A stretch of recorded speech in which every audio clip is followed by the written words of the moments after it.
একটা অবাস্তব কথা বলে থাকি, মৌরি ভাই তোমাকে শোনেন নাই কে?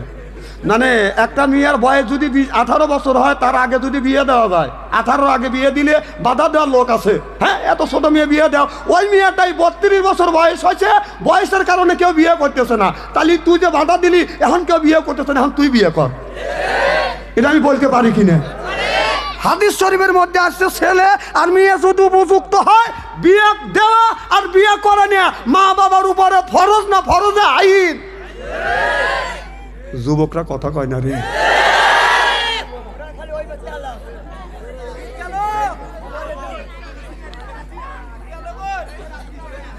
আল্লাহ যারা ছেলের বাবা আসান, মেয়ের বাবা আসান, আল্লাহ কোরআনের বুঝ, ইসলামের বুঝ তাদের ভিতরে দিক, জোরকন আমিন। আর অনেক লোক কয় যে হুজুর ছেলে যে বিয়ে করাবো, আমাদের কাছে প্রশ্ন করে, বিয়ে করাবো হুজুর, ছেলে তো আপনার নিচে পায়ে দাঁড়ানো জানে না। না, নিজের পায়ে দাঁড়ানো আপনার পায়ে হাঁটে না হুজুর, ওটা না। কম কি কয়? রিজিক, ওর তো কামাই রিজিক জানে না। তা আমি বললাম, বাবা কামাই রিজিক জানে না, তোমার ছেলেকে দুনিয়ায় পাঠানোর 50,000 বছর আগে আল্লাহ রিজিক দিছে, তারপরে আপনার আমার ছেলেকে দুনিয়ায় পাঠাইছে। সুবহানাল্লাহ।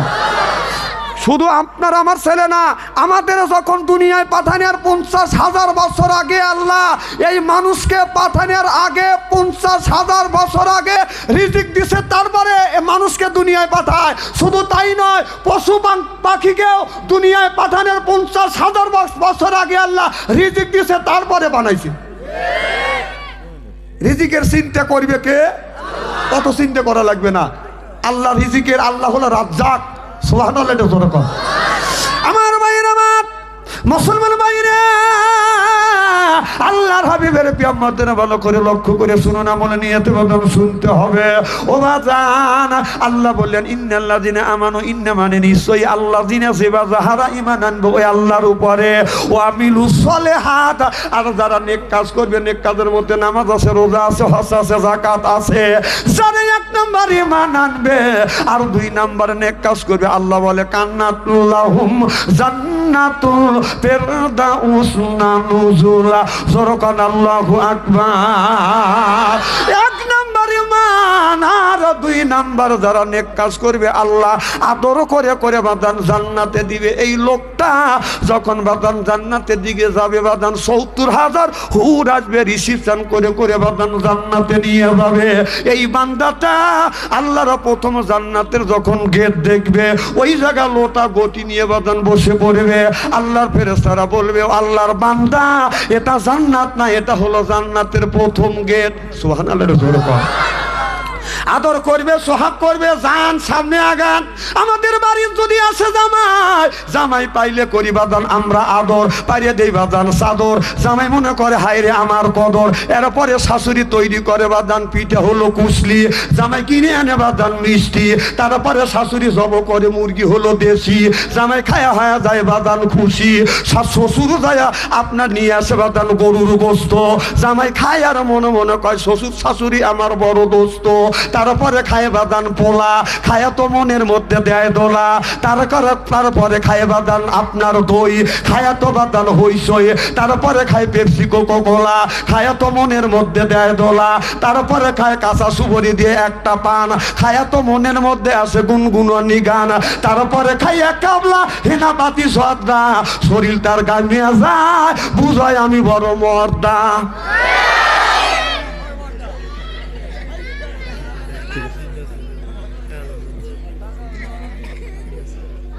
খুব কি খারাপ লাগতেছে?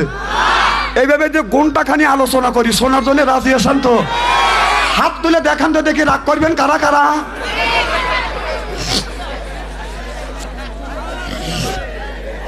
যারা হাত তুলছেন মোহাব্বতে তুলছেন, হুজুর তুলছে তাই। আর যারা তোলেন নাই, বুঝে তোলেন নাই, অতএব 2 দলই ঠিক আছে।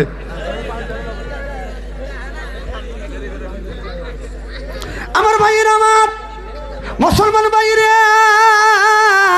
আল্লাহর হাবিবের পিয়ামতের ভালো করে লক্ষ্য করে শুনুন, বলে নিয়ত বাদান শুনতে হবে। ও বাজান, নামাজ বাদান পড়তে হবে, রোজা বাদান রাখতে হবে। সামনে আমাদের নামাজ আছে, অনেক মানুষ আছে বাদান নামাজ পড়ে না। এখন অনেক মানুষ আছে বাদান নামাজ পড়ে না, রোজা রাখে না, হজ করে না, যাকাত দেয় না। এই রকম মানুষ বাদান আছে না বাদান না?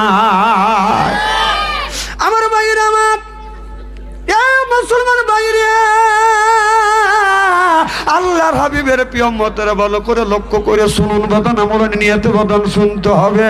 আমার নবীর বিবি মা খাদিজাতুল কুবরা একদিন রাসূলকে ডেকে ডেকে বললে, ইয়া রাসূলুল্লাহ, ইয়া হাবিবাল্লাহ, নবী গো, আমি যদি মারা যাই, ও নবীজি, আমি যদি মারা যাই, আমি মৃত্যুর পরে আপনি যখন আমাকে কবরস্থ করিবেন, ও নবীজি, ওই কবরের মধ্যে আপনি গড়াগড়ি দিবেন, এরপরে আপনি আমাকে ওই কবরস্থ করিবেন। আল্লাহ নবী বললেন, খাদিজা, আমি কেন তোমার কবরের মধ্যে গড়াগড়ি দিব?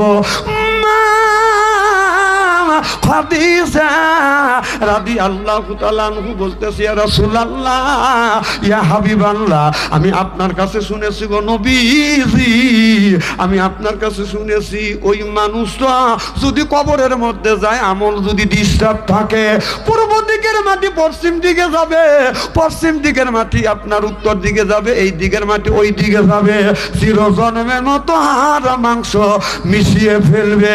ও নবীজি, আমার কোনো আমল নাই, মাটির চাপ আমি সহ্য করতে পারবো না, আমার বিশ্বাস আপনি যদি ওই কবরে গড়াগড়ি দেন, আমার বিশ্বাস ওই কবর আমারে কোনোদিন চাপ দিবে না। চিল্লাকান আল্লাহু আকবার। হযরত ফাতেমা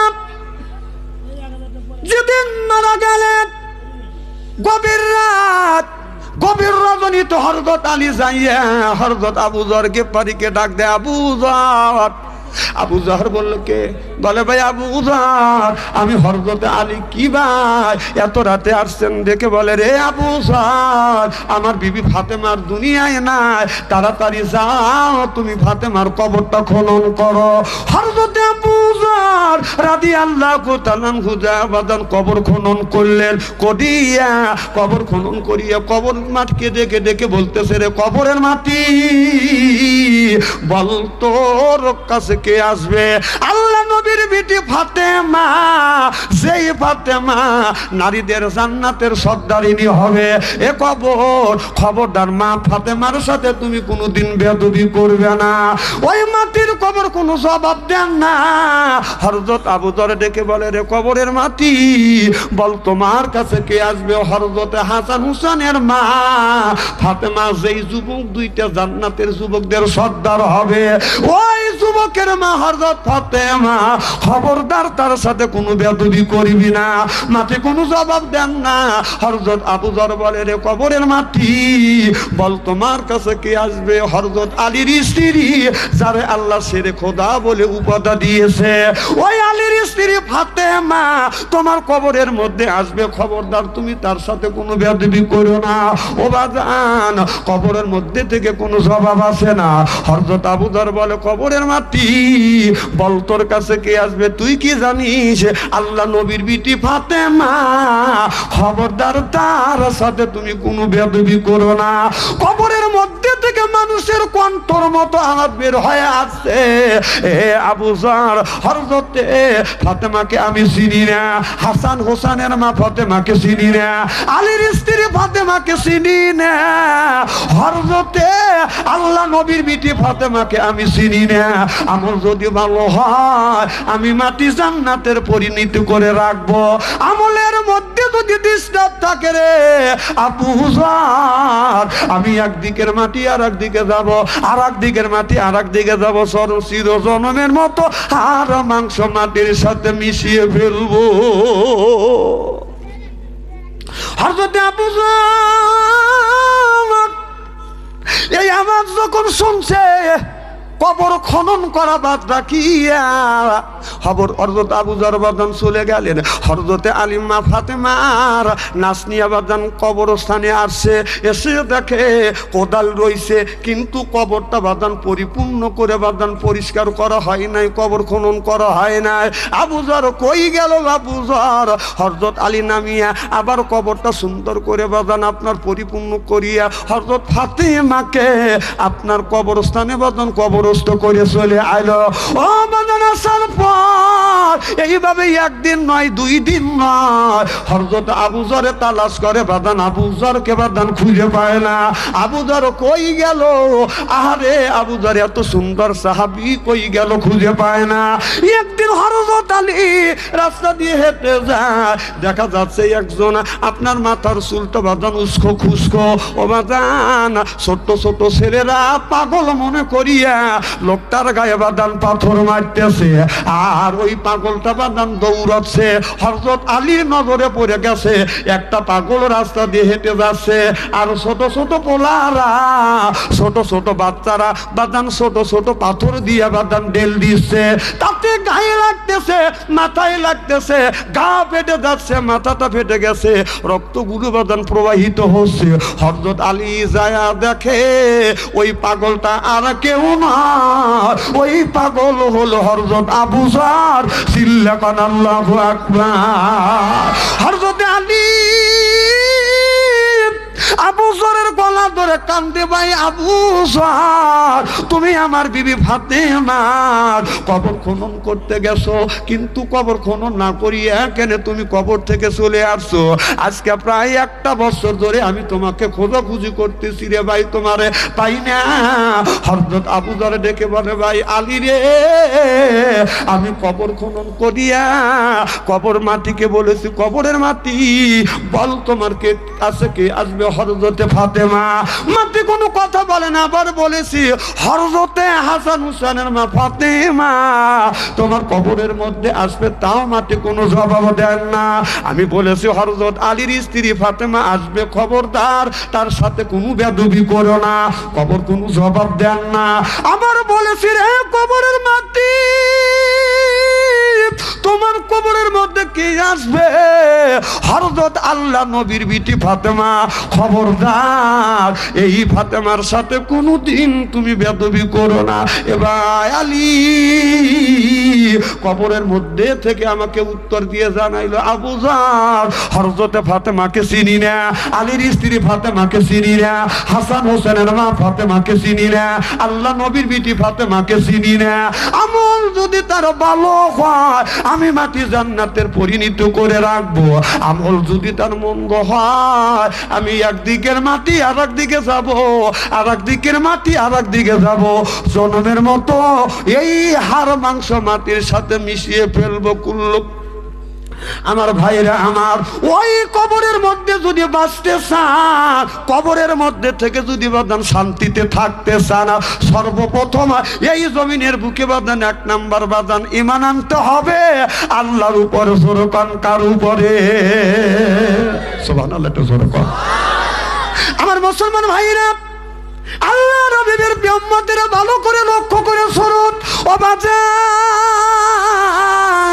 এই দুনিয়া দুনিয়া না, খুব কি খারাপ লাগতেছে নাকি?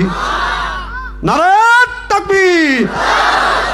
আমি এক দার্সে আলোচনা করে যাচ্ছি, এরা খালি বসে থেকে ঝুমিয়ে যাচ্ছে।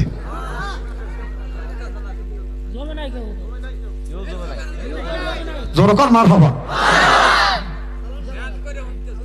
যাক, আলোচনা করতেছি না, তেন এখন আলোচনা করেন। হাই রে, মানুষটা আমাকে মাইরে ভালো দিবে চাচ্ছেন নাকি আপনি? আমি তো আলোচনা করতেছি, মারহাবা একটু জোরে কর।